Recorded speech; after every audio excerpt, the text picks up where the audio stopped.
وما توفيقي إلا بالله عليه توكلت وإليه أنيب. إن الحمد لله نحمده ونستعينه ونستغفره ونؤمن به ونتوكل عليه ونعوذ بالله من شرور أنفسنا ومن سيئات أعمالنا. من يهده الله فلا مضل له ومن يضلل فلا هادي له واشهد ان محمدا عبده ورسوله. اما بعد فان اصدق الحديث كتاب الله وخير الهدي هدي محمد صلى الله عليه وسلم وشر الامور محدثاتها وكل محدثه بدعه وكل بدعه ضلاله وكل ضلاله في النار. قد قال تبارك وتعالى: أعوذ بالله من الشيطان الرجيم، بسم الله الرحمن الرحيم، يا أيها الذين آمنوا اتقوا الله حق تقاته ولا تموتن إلا وأنتم مسلمون.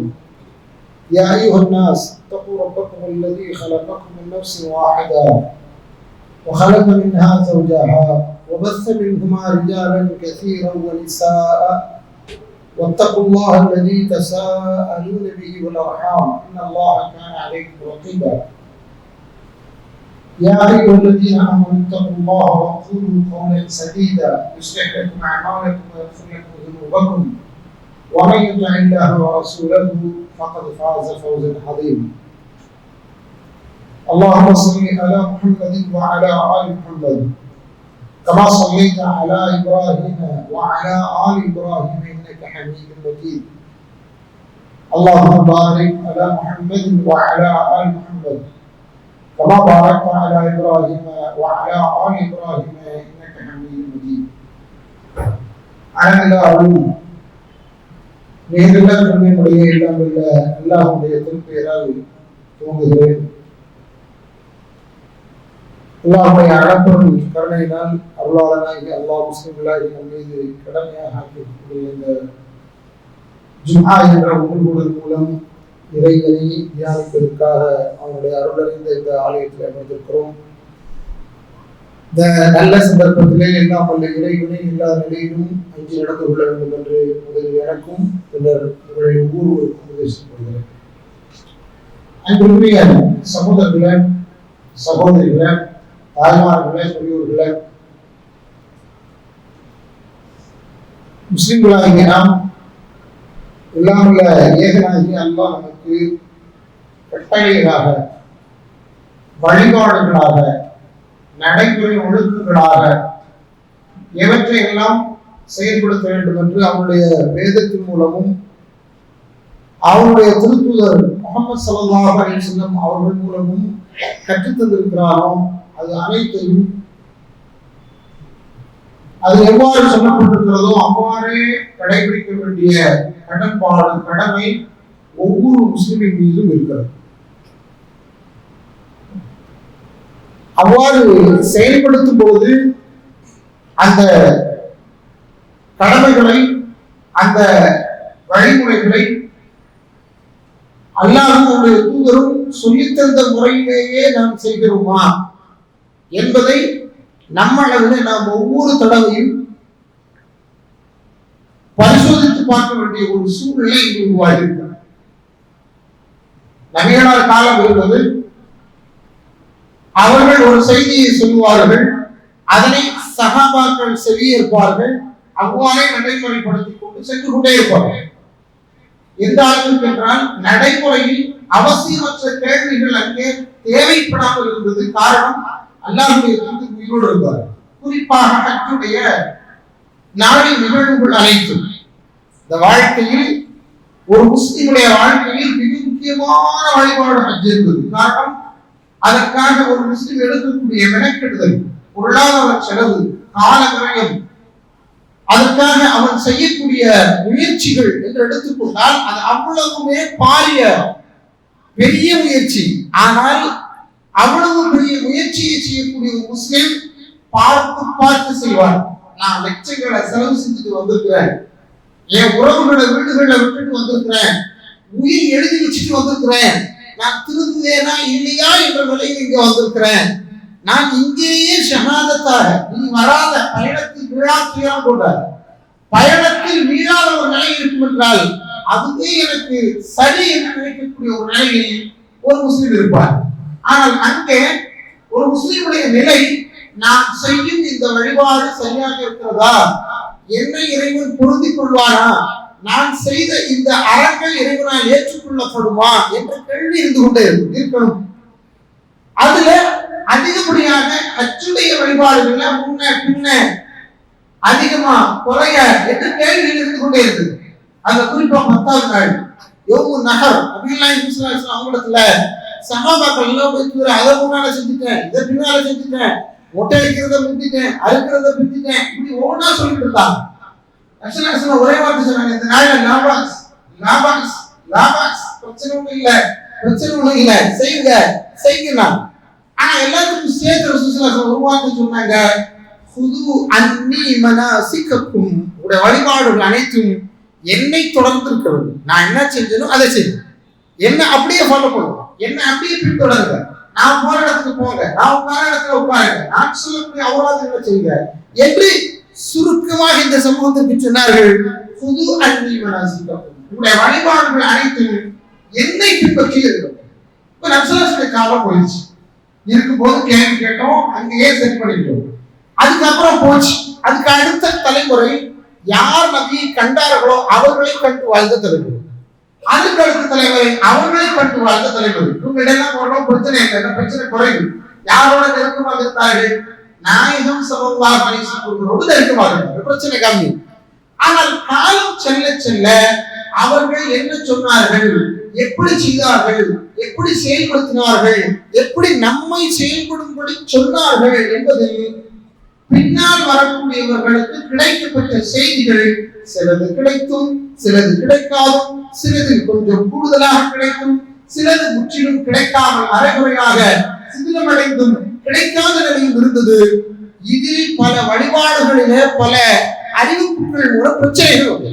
ஒவ்வொரு காலகட்டங்களில் இருக்கும் எல்லா செய்தியும். இப்ப நான் இங்க இருந்து உங்களுக்கு முன்னால் ஒரு செய்தியை சொல்கிறேன், நீங்கள் எல்லோரும் கேட்கிறீர்கள். கேட்கும் அவ்வளவு பேர் அதை அப்படியே வாங்கி மனசுல வைக்கணும்னு அவசியம் முடியாது. ஒரு சிலருடைய நினைவாற்றல் அபாரமாக இருக்கும், அப்படியே வாங்கி வச்சிருப்போம். ஒரு சிலர் அரைகுறையாக வாங்கியிருப்போம். ஒரு சிலர் சொல்லுவதை சொன்ன கோணம் அன்று இன்னொரு கோணத்தில் விளங்கி மனதில் வைத்திருப்போம். என்ன செய்யும், பின்னால சொல்லப்படக்கூடியவர்களுக்கு பிரச்சனையை உருவாக்கும். எல்லா காலகட்டங்களில் இந்த பிரச்சனை இருந்தது. அது இஸ்லாமில் நபிகள் நாயகம் ஸல்லல்லாஹு அலைஹி வஸல்லம் அவர்கள் சொன்ன நபி மொழிகளை புரிந்து நடைமுறைப்படுத்துவதில் அதுல என்ன வந்து விட்டது என்றால், இந்த முஸ்லிம்கள் வழிபாடுகளை செய்வதிலே இவர்கள் ஒரு ஸ்திரத்தன்மை இல்லாதவர்கள், தடுமாற்றத்துக்குரியவர்கள், முறையாக செய்யாதவர்கள். இவர்களே பாருங்கள், பெருநாளை 3 நாட்கள் கொண்டாடுவார்கள். இதெல்லாம் விமர்சனம். இந்த விமர்சனங்கள் எங்கிருந்து வருகிறது, வெளியே இருந்து விவரம் தெரியாதவர்கள் யாரோ சிலர்கள் வைக்கிறார்கள் என்றால், அவன் விவரம் இல்லாம வைக்கிறான், அவனுக்கு போதிய இஸ்லாமை பற்றி அறிவில்லை, ஆதாரங்கள் எப்படி தொகுக்கப்பட்டிருக்கிறது, அதனை நடைமுறைப்படுத்தப்படும் விதம் எது என்பது அவர்களுக்கு தெரியாது, எனவே அப்படி பேசுகிறார்கள் என்று சொல்லலாம். ஆனால் இங்க பிரச்சனை எங்கிருந்து வருகிறது தெரியுமா, முஸ்லிம் சமூகத்திற்கு உள்ளிருந்து சரியாக ஆதாரங்களை அணுகாத நிலையில் பிரச்சனை உருவாகிறது. அது உருவாகிறதுனால ஒரு சாரார் இன்னொரு சாராரை ஹதீஸ்களை கொண்டு செயல்படுத்தினால் கூட குற்றம் சாட்டக்கூடிய நிலையும் குறைப்படுத்தக்கூடிய நிலையும் வந்திருக்கிறது. பாருங்க, பெருநா தொழுது முடிக்கிறோம், நீங்க எல்லாம் பெருநா சரியாக தொழுதுங்க கேட்கறாங்க தெரியும். நாங்க நோன்பு முடிச்சிருக்கிறோம், ஒரு நாள் ஃபுல்லா பகல்ல பட்டினி கிடந்திருக்கிறோம், தாகிட்டு இருந்திருக்கிறோம்.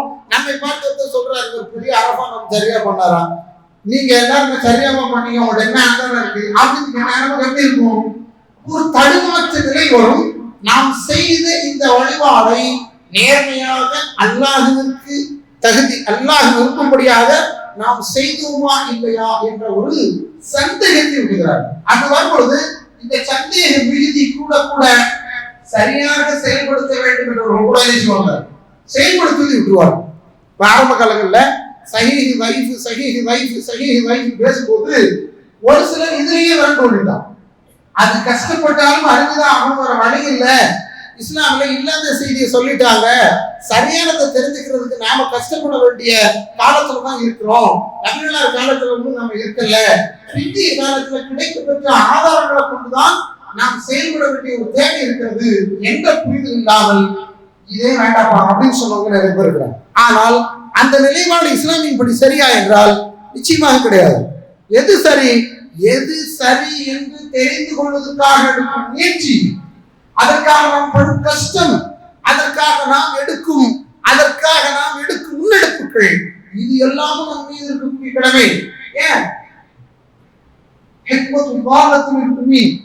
ஞானம் இருக்கிறதே ஒரு மூமினுக்கு தொலைந்த பொருள். அது எங்கு கிடைக்க பெற்றாலும் அவன் கொள்ளை முதலாக அடைந்து கொள்வான். அதை தேடி தனக்கெனதாக்க வேண்டிய பொறுப்பு யாருக்கானது? நமக்கு. ஏன்னா நாம தான் வழிபாட மனோ இச்சையின் பேர்ல செய்யக்கூடிய இடத்துல இல்ல, மாறாக வழிபாடுகள் அனைத்துக்கும் ஆதாரங்கள் தந்து அல்லாஹ் பிடிச்சிட்டு இருக்கிறார். அதனாலதான் சொன்னாங்க, என்ன பின்பற்றி தொழுங்க, என்ன பின்பற்றி என்ன செய்ய வழிபாடுகளை வச்சுக்கோங்கன்னு அவங்க அப்படி சொன்னதற்கு தந்தார் போல் ஆதாரங்கள் இருக்கு. அதுல மிக குறிப்பா இன்னைக்கு இந்த சமுதாயத்துல பெரிய குழப்பமாக ஊடுருவவற்றுக்கு விட்டிருக்கப்பட்டிருக்கக்கூடிய ஒரு செய்தி பிறகு இருக்கு பாத்தீங்களா? பிறை நாட்களை காட்டும் இறைவன் தந்த ஒரு அடிப்படை. அது இறைவன் எப்படி வருதுன்னு சொன்னா வரப்போகுது. சந்திரனும் சூரியனும் அல்லாஹ்வுடைய அடிமைகள், 2 அடிமை. அது எப்படி வரணும், எப்படி உதிக்கணும், எப்படி அடையணும், அதெல்லாம் இறைவனுடைய திட்டம், ஏற்பாடு. அதுபடிதான் அது செய்யும். அதுல இருந்து எந்த மாற்றம் வராது. நாம் அதை குறித்து இங்கிருந்து கொஞ்சம் படிச்ச உடனே, அதை பத்தி கொஞ்சம் அறிவு வந்த உடனே நம்ம அறிவு வச்சே அழகுது. இப்படி நம்முடைய அறிவு வச்சு அன்னைக்குதான் ஒரு இடத்துல யாரையே அதுக்குள்ள கொண்டு வர பார்த்தான். நம்ம ஆளு அல்லாஹ்வே 1வது வானத்துக்கு கொண்டு வரத பார்த்தோம். அல்லாஹ்வே இரவின் 3வது பகுதியில் 1வது வானத்திற்கு வருகிறான் அப்படின்னு அல்லாஹ் சொன்னத எதை வச்சு அழுதானா? இவன் படிச்ச பூபால ஞானத்தை வச்சு அழுதான். அப்படியே சுத்திக்கிட்டே இருக்கேன், எல்லா பக்கமும் இரவு மாறி மாறி வருதா, இறைவன் 1வது வானத்திலே இருப்பான்னு கேட்கக்கூடாத ஒரு வேலை யாரோட சேர்க்கப்பட்டு கேட்டான்? இறைவனோடு சேர்த்து கேட்கக்கூடிய நிலைக்கு வந்த காரணம் என்னன்னா, குறைந்த அறிவை கொண்டு நிறைந்த பெரிய விஷயங்களை உள்வாங்க முயற்சி செய்வது. அன்புக்குரியவர்களே, ஞானத்தை தெரிந்து கொள்ள நாம் கடமைப்பட்டிருக்கிறோம். ஆனால் நம்முடைய வரையறுத்த அறிவுக்குள் இருந்துதான் அதனை அடைய முடியும் என்பதை நாம் விளங்கிக் கொள்ள வேண்டும். அது அந்த பெற விஷயம் பாத்தீங்களா, இத பெரிய சர்ச்சை ஆக்கி வச்சிருக்கிறாங்க. பாருங்க, நாம் ஒரு ஜமா, இந்த ஜமா ஒரு நிலைப்பாடை கொண்டிருக்கிறது. என்ன நிலைப்பாடு? அல்லாஹ் என்ன சொன்னா, அல்லாஹ்வுடைய தூதர் என்ன சொன்னாங்க? அல்லாஹ் என்ன சொன்னாங்க? குர்ஆன்ல பட்ட வசனமா இருக்கு. அல்லாஹ்வுடைய தூதர் என்ன சொன்னாங்க? ஹதீஸ்கள்ல இருக்கு. ஆனா அதுல விளங்கி கொள்றதுல சின்ன பின்ன வித்தியாசங்கள் இருக்கு. முன்ன பின்ன சின்ன வித்தியாசங்கள் இருக்கு. அதே போன்று சஹீஹ் தஈஃப் என்று பார்த்து பிரித்தெடுத்து பின்பற்றுறதுல பிரச்சனை இருக்கு. இதை சரி செஞ்சு ஒருத்தர் பின்பற்றினா அதுதான் நம்முடைய நிலைப்பாடு. இதை சரி செஞ்சு சரியா அணுகி ஒருத்தர் பின்பற்றினா அதான் நம்முடைய நிலைப்பாடு. அந்த நிலைப்பாடுபடி நமக்கு பிறையை அணுகுவதற்கு 3 விதங்கள் தான் உலகத்தில் சொல்லி தரப்படுது. 3 விதங்கள் சொல்லி தரப்படுது. என்ன? நபிகள் நாயகம் ஸல்லல்லாஹு அலைஹி வஸல்லம் சொன்னாங்க, சுமூல் ருயத்திஹி வஃதிரு ருயத்திஹி. நீங்க பார்த்து நோன்பு பிடிங்க, பார்த்து நோன்பு விடுங்க, நோன்பு நடக்கிறது.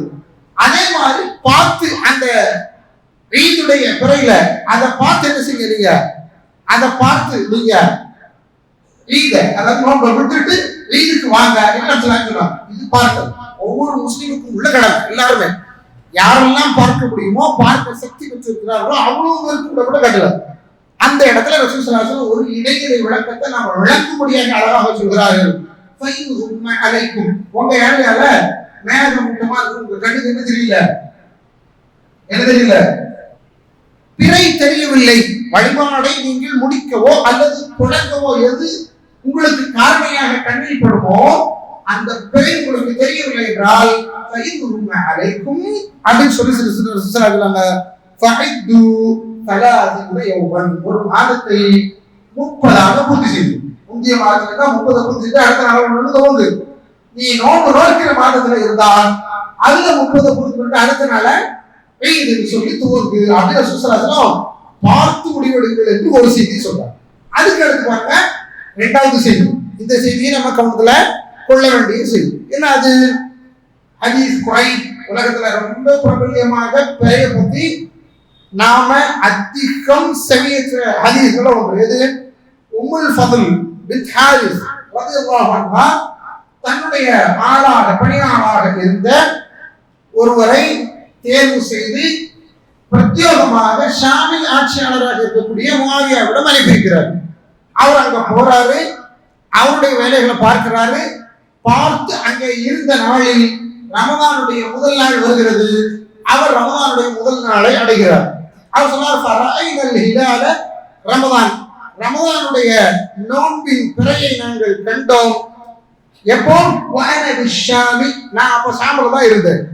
ஃபரஐனல் ஹிலால லைலத்துல் ஜும்ஆ, அந்த பிறை ஜும்ஆவின் இரவில் தோன்றியது. ஜும்ஆவின் இரவில் என்ன தோன்றி நாங்க பார்த்த இறை பிறை அப்போ உள்ளது. சும்மா கதிர்த்துல் மதீனா, என் வேலையை அங்க ஷாம்ல முடிச்சுட்டு நான் மதீனாவிற்கு வந்தேன். ஆட்சி தலைமை நடைபெறும் மதீனாவிற்கு வந்தேன். நான் வரும்பொழுது அந்த மாதத்தின் கடைசியில் இருக்கிறது. அப்பொழுது இடத்துல இப்னு அப்பாஸ் கேட்கிறார், நீங்க எல்லாரும் பிற பார்த்தீங்களா? எப்போ தோங்குறீங்க? எப்போ நோம்ப ஸ்டார்ட் பண்ணுவீங்கன்னு கேட்கிறாரு.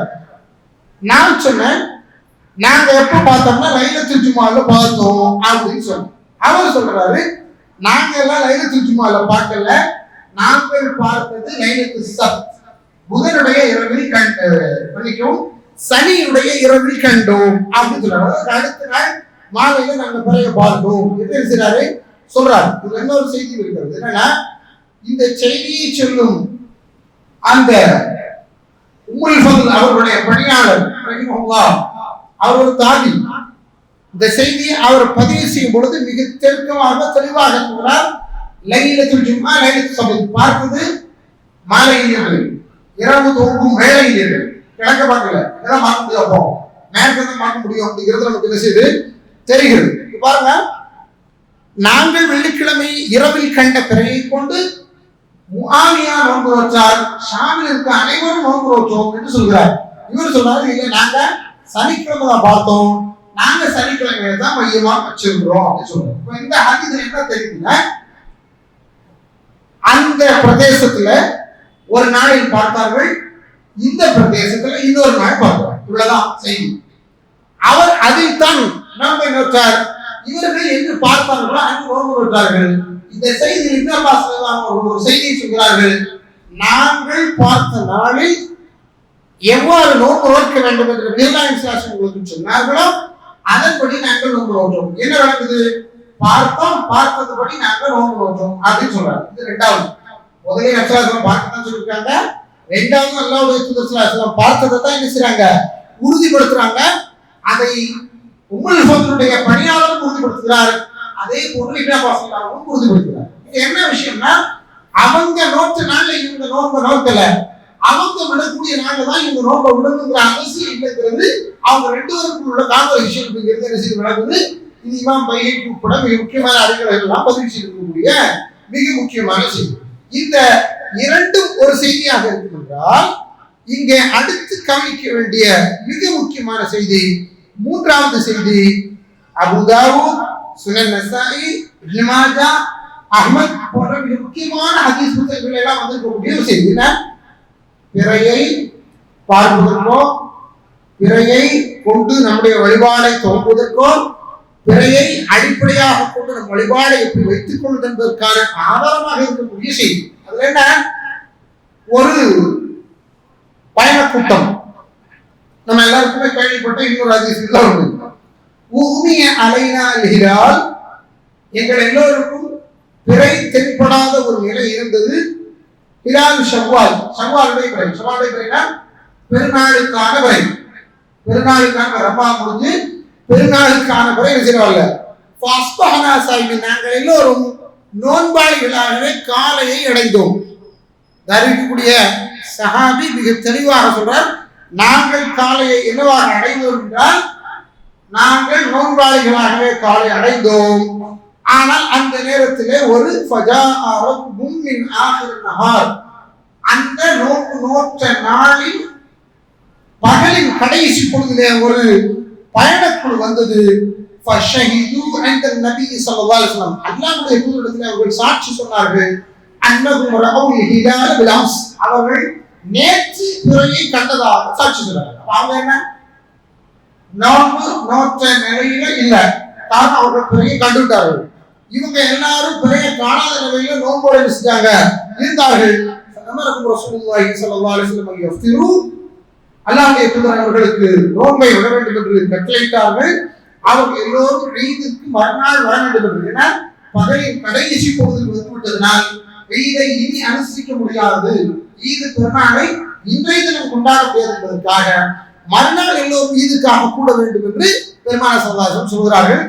அதன்படி மறுநாள் பெருநாள் தொழுகை செய்யப்படுது, நடத்தப்படும். இந்த 3 ரிவாயத்துகள்ல வெளியே இருந்து வந்த ஒரு செய்தியை ஏற்றுக்கிட்டதாக ஒரு செய்தி இருக்கு. வெளியே இருந்து வந்ததை இப்படி பார்த்துதான் எங்களுக்கு கட்டளைட்டாங்க அப்படின்னு சொன்ன செய்தி இருக்கு. பார்த்துதான் பிடிக்கணும் அப்படிங்கிறது இருக்கு. 3மே ஒரு செய்தியை வலியுறுத்துது, பார்க்கணுங்கிறத வலியுறுத்துது. பார்த்ததை எங்கிருந்து எடுக்கணும் அப்படிங்கிறத வலியுறுத்தும் பொழுது அழகான மிக தெளிவாக இந்த செய்திகள் ஒன்றோடு ஒன்றை விளக்க முடியாது. ஹதீஸ் இருப்பதும் அப்படிதான், எதுவுமே ஒன்றோடு முரண்படுவதில்லை. கவனிக்க வேண்டும் தோழர்களே, சகோதரர்களே. நம்ம நிறைய பேருக்கு இருக்கக்கூடிய பெரிய சிக்கல், அல்லாஹ்வுடைய தூதர் ஸல்லல்லாஹு அலைஹி வஸல்லம் அவர்கள் சொன்ன சொற்கள் ஆதாரபூர்வமானதாக இருந்ததென்றால் அது நிச்சயமான வகைதான், அல்லாஹ்விடத்திலிருந்து வந்த வகை செய்திதான். وما ينطق عن الهوى إن هو إلا وحي يوحى. அவர் பேசும் எந்த பேச்சு வகை தவிர வேறு ஒன்றும் இல்லை, அவருக்கு வகை அறிவிக்கப்படுகிறது என்று அல்லாஹ் குர்ஆனில் சொல்றான். இப்படிதான் சொல்றோம், நபியாக நின்று பேசுகிறார்கள். இந்த உம்மத்தை வழிகாட்டுறது ரசூல் ஸல்லல்லாஹு அலைஹி வஸல்லம் சொன்னதுக்கு குறிப்பாக நாட்களை மாதங்களை வருடங்களை கொண்டு வழிபாடுகளை செய்வதற்கு மாதத்தின் துவக்கத்தையும் மாதத்தின் முடிவையும் பிறையை கொண்டு, இன்னைக்கு உலகத்துல பல காலண்டர் எதை கொண்டுதான் அச்சிடப்படுது, சூரியனுடைய ஓட்டத்தை கொண்டுதான் அச்சிடப்படுது. சூரியனுடைய ஓட்டம் இல்லாது முழுக்க சந்திர ஓட்டத்தை மாத்திரம் கொண்டு நடைமுறைப்படுத்தப்படக்கூடிய ஒரு காலண்டர், ஒரு வழிபாட்டுக்குரிய திட்டமாக நாட்காட்டியாக இஸ்லாமில் இருக்கிறது சந்திர காலண்டர். இத நேரம் வரைக்கும் எப்போ ஒதுக்குதுன்னு கணிக்க முடியும். இன்னைக்கு அதுக்கான நவீன விஞ்ஞானம் வந்துருச்சு. ஆனா அல்லாஹ்வுடைய தூதர் நமக்கு அந்த வழிமுறையை செய்ய சொல்லி தந்திருந்தால் அதனை சிறமைத்து நாம் எடுத்திருப்போம். எங்க சொல்லி தரலையாப்போ எது நமக்கு வழிமுறையா விஷயம் என்ன தெரியுமா சிக்கல்? ஒவ்வொரு பெருநாள் வரும் பொழுதும் ஒரு சிலர் பெருநாளைக்கு 2 நாளைக்கு முன்னால கிளம்புவோம், ஒரு சிலர் பெருநாளைக்கு 2-3 நாளைக்கு பிறகு ஆரம்பிப்பாங்க. நீங்க செஞ்சதெல்லாம் சரியா, நீங்க என்ன கரெக்டா ஆதாரத்துப்படியா செஞ்சீங்க, நீங்க செஞ்ச புதன்கிழமை நோன்பு சரியா, நீங்க செஞ்ச வியாழக்கிழமை பெருநா சரியா அப்படின்னு பெரிய பீதியை கிளப்போம். இது ஒரு பெரிய பிரச்சனை. என்னன்னா நாம் ஒரு நிலைப்பாட்டில் இருக்கிறோம், இந்த ஜமாத்து ஒரு நிலைப்பாடா இருக்குது. ஒரு காலத்துல இதை ஏற்றுக்கிறதுக்கு மக்கள் ரொம்ப சொற்பமா இருந்தாங்க. இன்னைக்கு அல்ஹம்துலில்லாஹ் தென்காசியில ஒரு சில 1000 பேர்கள் என்ன செய்யறாங்க, பெருநாள் கூட நம்மோடு கொண்டாடாதவர்கள் கூட நோன்பு விஷயத்தில் உறுதியாக இருக்கிறார்கள். அது குறிப்பா அரஃபா, அந்த அரஃபால இருக்கிறதுனால நம்ம எல்லாம் கூடுறோம். அது கூட சந்தேகத்துக்கு வருவாங்க, நீங்க நோற்ற நோன்பு என்ன அரஃபா நோன்பா கேட்கிறோம். என்ன வில்லேஜ் 9ல தானே நீங்க அரஃபா நோன்பு நோக்கணும், அங்க ஹாஜிகள் தான் அதான் அரஃபா உங்களுக்கு யார் சொன்னது? உலகம் ஃபுல்லா பார்க்கும்படியே இதுதான் அரஃபா நாள்னு உலகத்துக்கு தெரியும். எல்லாரும் பார்த்துட்டு இங்க இருக்கவங்க சொல்லணும் இது அரஃபா நாள் இல்ல, இது 8வது நாள் தான் அப்படின்னு சொல்லணும், இது 8வது நாள் தான் அப்படின்னு சொல்லணும். என்னன்னா எங்களுக்கு ஒரு நாள் லேட்டா தான் பெறப்படுறதாக நாங்க பார்த்தோம், அதனால நாங்க அதை தான் ஏற்றுக்கணும். இது உங்க நிலைப்பாடு. இந்த நிலைப்பாடை நீங்கள் நாம் கண்ட முதல் ஹதீஸ், புகார் முஸ்லிம் வரக்கூடிய ஹதீஸின் படி இதுதான் சரி என்று சொல்லியிருக்கிறாங்க. உங்க நிலைப்பாடு ஒன்றும் தப்பு இல்லை. நாம எதுல மார்க்க நிலைப்பாடுகள்ல ஆதாரங்களை கொண்டு ஒன்றோடு ஒன்று பிணைக்கி கொண்டோமோ அதற்கான தீர்வை யாரும் தரணும், அல்லாஹ் தான் தரணும். ஒவ்வொருத்தருடைய எண்ணமும் ஒவ்வொருத்தருடைய அந்த புரிதலும் ஒவ்வொருத்தருடைய எண்ணத்தின்படி செயல்படுத்தப்பட்ட அந்த வழிபாடுகளும் இறைவனால் மாத்திரம்தான் நடக்கப்படும். ஜும்மாக்கு வந்து உட்கார்ந்துருக்க எவ்வளவு பேரு, அவ்வளவு பேருக்கு ஜும்மா கிடைச்சுதான்னு தெரியாது. அல்லாஹ் பார்க்கணும். நம்ம எல்லாரும் கிடைக்கணும்னு ஆசைப்படுறோம், நம்ம எல்லாருக்கும் ஜும்மாவுடைய நன்மை கிடைக்கணும்னு ஆசைப்படுறோம். இந்த ஜும்மா இருந்து அடுத்த ஜும்மா வரைக்கும் 2 ஜும்மா கிடைச்சிச்சுன்னா இடம் பண்ண பாப்பெல்லாம் ஏசி விடுவோம், தள்ளுபடி பண்ணப்படும். 3 ஜும்மா முறையா ஒருத்தர் கலந்துக்கிட்டா 3 ஜும்மா கலக்காத ஒரு காட்சியாக இருக்க மாட்டார். 3 ஜும்மா தொடர்ச்சியா ஒருத்தர் எடுக்கணும் விட்டுட்டு அவர் காஃபிர் ஆயிடுவார். அல்லாஹ் அந்த குஃப்ர்ல இருந்து வெளியே வந்துருவோம். அப்ப நாம என்ன செய்யறோம்? சரியான முஸ்லிமாக இருக்க ஆசைப்பட்டு அதற்கான ஆதாரங்களின்படி செயல்பட முயற்சிக்கிறோம். ஆனால் 100 விழுக்காடு, அது 80 விழுக்காடு, அது 60 விழுக்காடு நம்முடைய எண்ணம் சரியாக இருந்ததா இல்லையா என்பதை எதிர்பார்க்கிறார். அந்த எண்ணத்தோடு கூடிய வழிபாடு ஆதாரங்களின் அடிப்படையில் இருந்ததா இல்லையா என்பதை எதிர்பார்க்கிறார். அதுபடிதான் ஒவ்வொருத்தருக்கும் மார்க் போட போறார். அதன்படிதான் ஒவ்வொருத்தருடைய வழிபாடுகளும் அளவிடப்பட போகிறது. இதை நம்ம மனசுல வச்சுட்டா நாங்கள் ஜம்மியத்தை ஒரு நிலைப்பாடு இருக்கும். என்ன நிலைப்பாடு? ஒரே ஒரு நிலைப்பாடு. பெற பார்த்தோம்னு சொல்லி முஸ்லிம் சமுதாயத்துல யாராவது ஒருத்தர் எங்கேயாவது இருந்து சாட்சி சொன்னா அவர் பார்த்தது உண்மைதான். இன்னொரு செய்தி பைபிள்ல வருது. ஒரு ஆராபி தனி மனிதராக வந்து அல்லாஹ்வுடைய தூதரத்துல பிறை பார்த்தோம் என்று சொல்கிறார். பிறை பார்த்தோம் என்று சொல்கிறார். கேட்கக்கூடிய ஒரே கேள்வி, ஆராபி என்றால் அவர் ஒரு நாட்டுப்புற அரபி. மதீனாவில் இல்லாத, மதீனாவில் நபிகள் நாயகம் கண்டிராத ஒரு முகம். மதீனாவில் இல்லாத, மதீனாவில் நபிகள் நாயகம் ஸல்லல்லாஹு அலைஹி வஸல்லம் கண்டிராத ஒரு முகம். நபிகள் கேட்ட ஒரே ஒரு கேள்வி, அத்தஷ்ஹது அல்லா இலாஹ இல்லல்லாஹ் வ அன்னி ரசூலுல்லாஹ், அல்லாஹ் ஒருத்தன் தான் அப்படி நீ சாட்சி சொல்றியா? நான் அல்லாஹ்வுடைய தூதர்னு ஏத்துக்கிறியா? ஆமான்னு அவர் அப்படியே சொன்னார். அவர் சொன்ன அந்த அறிவிப்பை வச்சு ஊருக்கே நிச்சயம் ரசூல் ஸல்லல்லாஹு அலைஹி வஸல்லம் நீங்க நோன்பை ஸ்டார்ட் பண்ணலாம்னு சொன்னாங்க. என்ன சொல்றது? இது ஒரே செய்தி நமக்கு சொல்கிறது, நாம் பார்க்க வேண்டும். நாம் பார்ப்பதை போன்ற உலகத்தில் எல்லா முஸ்லிம்களும் பார்க்க வேண்டும். அப்படி பார்த்தவர்கள் குந்தி பீத்தி யாருக்கு தகவல் கிடைத்தாலும் எங்கே கிடைக்கிறதோ அது கிடைக்கப்பட்ட நேரத்தில் நமக்கு வழிபாடை துவங்கி முடிக்கும் நேரம் இருக்கின்றால் நாம் அதற்கு தயாராக வேண்டும். அவ்வளவுதான், வேற ஒண்ணுமே இல்லை. இது நம்முடைய நிலைப்பாடு. என்ன இந்த நிலைப்பாட கேள்வி கேட்கலாம். கடந்த ரமதான்ல நடந்த பெரிய கூத்துகள்ல ஒண்ணு இது. 18/3 பார்க்கப்படவில்லை அப்படின்னு அறிவிப்பு. அதனால 30 பூர்த்தியாக்கி இந்த வருஷம் நீங்க 19வது நாள், மார்ச் 19வது நாள் 30 என்பது பூர்த்தியாகி 20வது நாள்ல தான் ஈதுல் ஃபித்ர் என்று அறிவிக்கப்படுகிறது. பெரிய சர்ச்சை போட்டாங்க. ஆஃப்கான்ல பார்த்தாங்க இவங்க சவுதி கூட தான் ஏற்றுக்கிறாங்க. சவுதி மட்டும் ஏற்றுக்கிறாங்கன்னு சொன்னா அது ஒரு நியாயம். என்ன அப்படின்னா அங்க ஒரு மஹ்கமா ஷரஇய்யா ஷரியத் அடிப்படையில் ஒரு மார்க்க தீர்ப்பாயம் ஒரு நீதிமன்றம் இருக்கிறது. அங்கே பெரும் கச்சரித்த இஸ்லாமிய மேதைகள் அறிஞர்கள் அவங்களுடைய கவனத்துக்கு எடுத்து செல்லப்பட்டு அவங்க சரின்னு சொல்லி அதுக்கப்புறம் தான் நிச்சயம் வெளிவரும் நம்பகத்தன்மையை உறுதிப்படுத்துறது. ஆனா இது அல்லாஹ் ஒரு இடத்துல இருந்து வந்தால் ஏற்றுக்கொள்வோமா? நிச்சயமாக இதை போன்று உறுதி செய்யக்கூடிய விதத்தில் இருக்கும் என்றால் ஏற்றுக்கொள்வோம். எங்க இருந்தா உலகத்தில் நாம் செயல்படுத்துவதற்கு தூரத்தில் எங்க இருந்தாலும் இருக்கு. இதான் இந்த 3 ஹதீஸ்களில் இருந்து நாம படக்கூடிய பெறக்கூடிய படிப்பினை. இந்த படிப்பினை தான் ஜம்மியத் அஹ்லுல் குர்ஆன் ஹதீஸ்ல ஸ்டாண்ட். என்ன தெரியுமா சொல்றாங்க? ஆஃப்கான்ல பெற பார்த்தாங்க, இவங்க ஏத்துக்கல. ஆஃப்கான்ல 18ல பார்த்தாங்க, 19ல ஏத்துக்கல. கிராஸ் செக் பண்றதுக்கு உள்ள என்னன்னா பொய் இல்லாத செய்தி தகவலை மிகவும் முற்றிலும் உண்மைக்கு புறம்பாடு, முற்றிலும் உண்மைக்கு புறம்பாடு.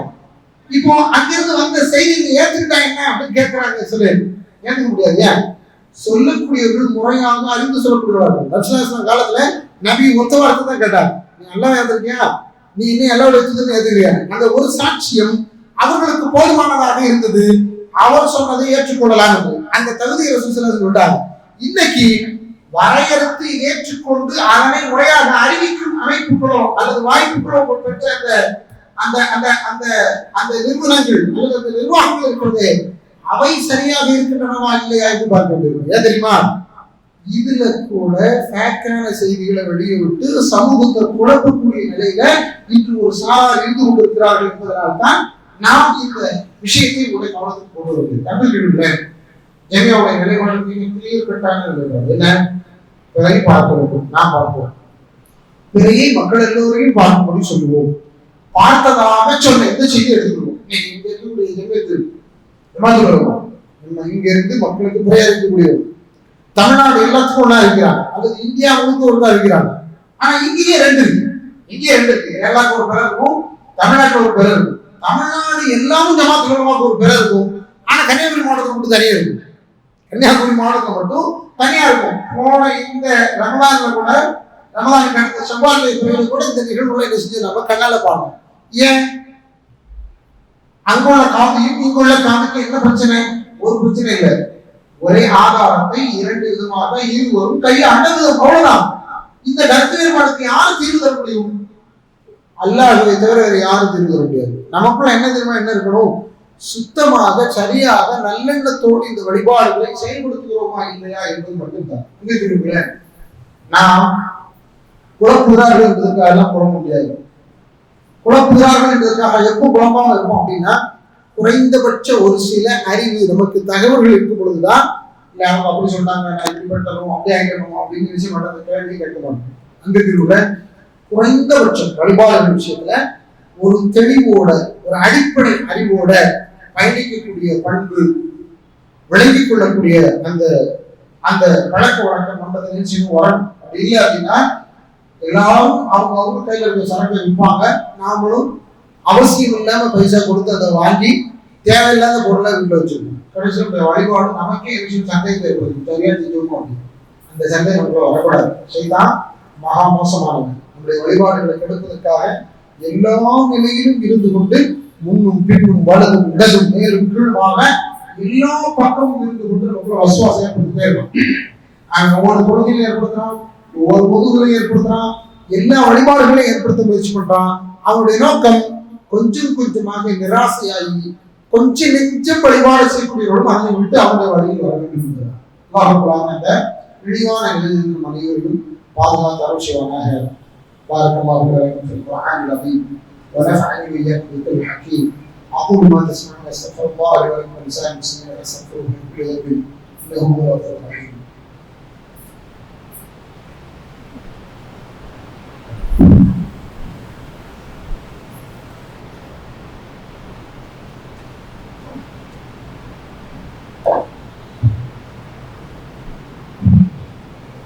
الحمد لله وحده والصلاة والسلام على من لا نبي بعده. أشهد أن لا إله إلا الله وحده لا شريك له وأشهد أن محمدا عبده ورسوله. أما بعد فقد قال تبارك وتعالى: أعوذ بالله من الشيطان الرجيم. يا أيها الذين آمنوا أطيعوا الله وأطيعوا الرسول وأولي الأمر منكم فإن تنازعتم في شيء فردوه إلى الله والرسول إن كنتم تؤمنون بالله واليوم الآخر ذلك خير وأحسن تأويلا. சகோதரர்களே சகோதரிகளே, எல்லாருடைய தூதர் விட்டு சென்ற இந்த மார்க்கம் நம்மை இந்த மார்க்கத்தை பின்பற்றும் காலம் எல்லாம் கடைசி வரையில் காத்திருக்கும். நம்மை நரகத்திற்கு விடாத சொர்க்கத்திற்கு செல்லக்கூடிய வழியை நிச்சயம் காட்டியிருக்கும். ஆனால் அதனுடைய வழிமுறைகளை முறையாக நாம் பேணுகிறோமா, பின்பற்றுகிறோமா, கடைபிடிக்கிறோமா என்பது மாத்திரம்தான் நமக்கு முன்னால் இருக்கக்கூடிய மிக முக்கியமான கேள்வி. சூரத் நிசா 4வது அத்தியாயத்துடைய 59வது வசனத்தில் இறைவன் பேசுகிறார்: யா அய்யுஹல்லதீன ஆமனூ, விசுவாசிகளே, அத்தீஉல்லாஹ வ அத்தீஉர் ரசூல உலில் அம்ரி மின்கும், அல்லாஹ்வுக்கு கட்டுப்படுங்கள், அல்லாஹ்வுடைய தூதருக்கு கட்டுப்படுங்கள், பின்னர் உலில் அம்ர், யாருடைய காரியங்களை நிர்வாகம் செய்கிறார்களோ அவர்களுக்கு கட்டுப்படுங்கள். முதல்ல சொன்னது அல்லாஹ்வுக்கு, அல்லாஹ்வுடைய வேதனுடைய கையில் இருக்கு. அத்தீஉர் ரசூல், நம்முடைய ரசூல், அல்லாஹ்விடமிருந்து நமக்கு வந்த அல்லாஹ்வுடைய தூதர், அவருடைய பொறுமொழிகள் நம்ம கையில் இருக்கு. அதை எடுத்து நடந்தால் நாம் அல்லாஹ்வுடைய தூதருக்கு கட்டுப்படுவோம். உலில் அம்ரி மின்கும், உங்களில் யார் பொறுப்புதாரிகள், காரியமுடையவர்கள் என்று அல்லாஹ் சொல்லுவாங்க. இந்த ரெண்டு பேரும் சொல்லுவாங்க. முதல்ல உலில் அம்ரில் முதல்ல உலமாக்கள், அறிஞர்கள், மக்கள், இந்த சமூகத்தை வழிநடத்தும் அறிஞர்கள் வருவாங்க. இரண்டாவது உமரா, யார் அதிகாரமிக்க பதவிகளில் இந்த சமூகத்தை வழிநடத்துகிறார்களோ அவர்கள் வருவார்கள். முஸ்லிம்களுடைய காரியதரிசிகள் அங்க வருவாங்க. முதல்ல சொன்ன ரெண்டுல கட்டுப்பட்டு தீர்வு வர வழியே கிடையாது. மூணாவது சொன்னதுலையும் கட்டுப்பட்டு தீர்வு இது அல்லாஹ்வுடைய கட்டளை, அல்லாஹ்வுடைய கட்டளை. ஆனால் முதல்ல வஹி, குர்ஆன் வஹி, இரண்டாவது அல்லாஹ்வுடைய வழிகாட்டுதல் வஹி. ஆனால் உலில் அம்ர் இருக்கிறார்களே அவர்கள் வஹியை அன்றாடம் பெறக்கூடியவர்கள் கிடையாது, கிடையவே கிடையாது. அவங்களுக்கு வஹி என்ன வரல. உலமாக்கள் யாருக்கும் நீங்க வஹி வரல, உமராக்கள் யாருக்கும் நீங்க வஹி வரல. அப்படி ஒருவேளை இன்று எனக்கு வஹி வருகிறது என்று சொன்னால் அவர்கள் என்ன செஞ்சிருக்கும்? ஏன்னா தன்னை நபின்னு சொல்றாரு, அவர் என்ன செஞ்சிருக்கும்? இஸ்லாமிய அரசு போன்று தள்ளிடும். அதான் எதார்த்தம். ஆனா அவங்களுக்கு இந்த முதல்ல சொன்ன 2 வழிகாட்டுதல் இருந்து மக்களை வழிநடத்த வேண்டிய கடமை, அப்படி வழிநடத்தக்கூடியவர்களுக்கு கட்டுப்பட வேண்டிய கடமை ஒவ்வொரு முஸ்லிமான ஆணின் மீது பெரிய வேண்டும். இன்னைக்கு உலகத்தையே வழிநடத்தக்கூடிய முஸ்லிம் தலைமை ஒன்று இருக்கல. தேச அளவுல ஒன்று கூட்டி வழிநடத்தக்கூடிய ஒரு தலைமை இருக்கல. ஏன் நம்ம மாநிலம் அது அளவுல கூட ஒரு தலைமை ஏன் நமக்கு எல்லோருக்கும் ஒற்ற தலைமை இருந்து அவங்களுக்கு கூட தான் நீங்க அவ்வளவு பேரும் அப்படின்னு சொன்னா இந்த நடைமுறை, இந்த பிறை நடைமுறை பார்த்தீங்களா, இது சரியாயிடும். இது நிர்வாக நடைமுறை சார்ந்தது. என் புரிதல் உங்க புரிதல் நம்ம எல்லாம் 10 பேர் அப்படி இல்லை. இங்கே ஒரு ஜமாத்து உருவானது, அந்த ஜமாத்துக்கு ஒரு தலைமை இருக்கிறது. அந்த தலைமையை இயக்கக்கூடிய அறிஞர் பெருமக்கள் இருக்கிறார்கள். அவர்கள் இந்த கருத்தை இப்படிதான் செயல்படுத்தணும்னு சொன்னாங்க. ஒரு கூட்டம் செஞ்சு அதுக்கு மேல வந்துருச்சு. நம்ம கூட சண்டை கொடுப்பவங்க கூட இன்னைக்கு எந்த கருத்துக்காக சண்டை கொடுக்கணும் அந்த அந்த மேட்டரை விட்டு அப்படி எதுக்கு விட்டாங்க. விஷயம் பிறகு அதுக்கு மேல நான் ஆரோக்கியம் சொல்லி நடைமுறை கவனிக்க வேண்டிய விஷயம் தெரியுமா, நம்முடைய கூட்டு விவகாரங்களை வழிநடத்தக்கூடிய நம்முடைய தலைமைக்கு நாம் கட்டுப்படுதல் எது வரைக்கும் உங்களுக்குள்ள அவரோட கட்டுப்பட முடியாத ஒரு உங்களுக்குள் ஒரு பிரச்சனை வந்து விட்டது என்றால் நல்ல இடத்தினுடைய தூரத்தினுடைய திருப்புகள் என்று சொல்றாங்க. அப்படி வர்ற வரையிலும் நாம் அவர்களுக்கு கட்டுப்பட வேண்டிய தேவை நமக்கு இருக்கிறது. இப்ப சவுதி அரேபியா அது ஒரு நாடு, கவனிக்கணும், அது ஒரு நாடு. இன்னைக்கு நாம சில நேரங்கள்ல மகரிபை முடிச்சுட்டு இஷா டைமுக்கு வந்துட்டு இருப்போம். பேர மாதாச்சு சொல்லுவாங்க, கேள்விப்பட்டிருக்கீங்க.